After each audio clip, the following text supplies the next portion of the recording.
بسم اللہ الرحمن الرحیم۔ ملک کو مذہب سے نہیں چلتا ہے، ملک محبت سے چلا کرتا ہے۔ ملک کے لیے بھائی چارگی ضروری ہے۔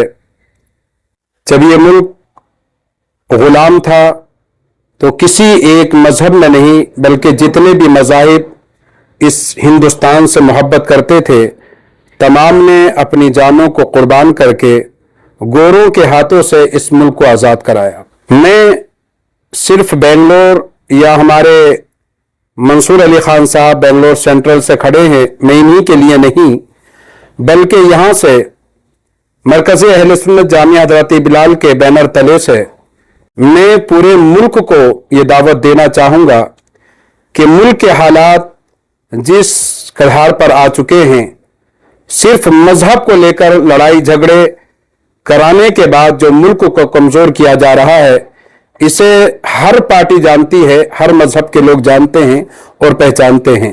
میں پورے ملک کے تمام مذاہب کے لوگوں سے گزارش کروں گا کہ اگر اس ملک میں ہمیں امن و سلامتی چاہیے، امن و سکون چاہیے، تو ہمیں ایک دوسرے کے ساتھ محبت کے ساتھ مذہب کو نہ لے کر اپنے ملک کی سلامتی کے لیے کام کرنا ہوگا۔ ہم نے ہر وقت اپنی زبان کھول کر بات کی ہے اور آج ہم بھی کہیں گے کہ اگر خاموش رہیں گے تو پھر 10 سال نہیں، اس کے بعد 20 سال تک بھی یہ پریشانیاں ہمیں جھیلنی ہوں گی۔ تو زبان کو بھی کھولنا ہوگا، محنت بھی کرنا ہوگا، کوشش بھی کرنی ہوگی۔ جو برسر اقتدار پارٹی اس کو ہٹانے کے لیے ملک کے تمام مذاہب کے لوگ ایک ساتھ جمع ہو کر اس ملک کو طاقتور بنانے کے لیے تمام کو آگے آنا ہوگا۔ اور بالخصوص ریاست کرناٹک میں جو ابھی کانگریس حکومت ہے، اس حکومت کی بھی ذمہ داری ہے کہ جس آپ نے جذبے کے ساتھ، جس شوق کے ساتھ آپ نے ویدھان سبھا کا یہاں پر الیکشن ہوا، تو اسی جوش اور جذبے کے ساتھ ایم پی کے الیکشن بھی ہونا چاہیے۔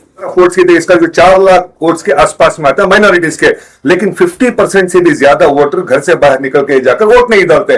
آپ قوم کو کیا میسج دینا چاہیں گے کہ ہمارا ووٹ کتنا ضروری ہے اس الیکشن میں ہمارے وجود کو بچانے کے لیے؟ کیا میں اسی سوال پر آ رہا تھا کہ جس طرح سے کونسلر کی ایک ذمہ داری ہوتی ہے، جب وہ الیکشن لڑنے آتے ہیں تو پورے دن رات ایک کر کر اپنے الیکشن کو جیتنے کی کوشش کرتے ہیں۔ ایسی ایم ایل اے کا الیکشن آتا ہے تو ایم ایل اے کی ان کی پوری ٹیم رات دن کام کر کے ان کو جتا کر ان کو یعنی دم لیتی ہے۔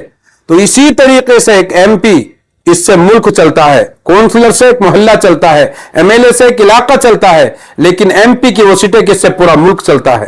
تو اس کے لیے ضروری ہے، میں کانگریس کے جتنے بھی کونسلر ہیں، کانگریس کے جتنے بھی ایم ایل اے ہیں، میں ان سے گزارش کروں گا اگر آپ کو اس ریاست کرناٹک میں ایم پی کی جو آپ بات کر رہے ہیں کہ 20 سے زیادہ ایم پی یہاں پر بنانا ہے، اگر آپ کو بنانا ہے تو زبان خرچ سے کچھ بھی ہونے جانے والا نہیں ہے۔ آپ نے جو ایم ایل اے کے الیکشن میں محنتیں کی ہیں، آپ کو محنتیں ایم پی کے الیکشن میں کرنا ہوگی، اور جس علاقے میں جس ایم ایل اے نے جتنے ووٹ لیے ہیں اس سے کہیں زیادہ ووٹ ابھی ایم پی کو اپنے علاقے سے دلانا ہوگا، تبھی ایم پی کامیاب ہو سکتے ہیں۔ آج تک ریاست کرناٹک سے ہم نے ایک بھی ایم پی نہیں دیا ہے۔ میں آپ بھی یعنی سینٹرل کے مسلمانوں سے میں گزارش کروں گا کہ ایک موقع ہم کو ملا ہے، اس موقع کو کسی بھی حال سے جانے نہ دیں۔ ایک منصور خان صاحب ایک ابھرتے ہوئے لیڈر ہیں، نوجوان ہیں، یہ جذبات لے کر یعنی کام کریں گے آپ حضرات کا، اور ایک بہت بڑی سیٹ ایم پی کی ہوتی ہے۔ تو میں منصور صاحب سے بھی گزارش کروں گا کہ آپ بھی محنت کریں، ایک اچھی ٹیم کو رکھیں، دھوکہ دینے والی ٹیم آپ کے ساتھ نہ ہو، کام کرنے والی ٹیم ہو۔ اور تمام ایم ایل او سے بھی میں گزارش کروں گا کہ کسی بھی طریقے سے یہ سینٹرل سے جو ہمارے ایک بھائی کھڑے ہوئے ہیں، ان کو کوشش کر کے دن رات ہم ان کو جتانا ہے، کامیاب کرنا ہے، اور ہم کو ان کو پارلیمنٹ میں بھیجنا۔ ابھی وقت ہے، ہمیں تھوڑی سی محنت کرنے کی ضرورت ہے۔ اگر محنت کریں گے تو مجھے امید ہے کہ 20 سے زیادہ ضرور ایم پی ریاست کرناٹک سے پارلیمنٹ پہنچیں گے۔ یہ بتائیے سر، آج حمید جان کی بات کرائیں گے، پورا علاقہ یعنی کہ آپ گھوم رہے ہیں، کیا کہنا چاہیں گے سر؟ آج امیر جان صاحب اور حضرت ذوالفقار صاحب کو ملنے آئے تھے۔ امیر جان صاحب کی دعا اور ان سے صلاح لینے کے لیے آئے تھے۔ تو یہ سب ہمارے بزرگ ہیں اور ان کا گائیڈنس چاہیے، اور گائیڈنس لینے کے لیے آئے تھے ہم لوگ۔ تو کیا کہنا چاہیں گے سر؟ یہ اب الیکشن ہے، ہم سب کا تعاون چاہیے اور ان سب کی دعا چاہیے، اور وہ سب لوگ ایکسپیرینس لوگ ہیں،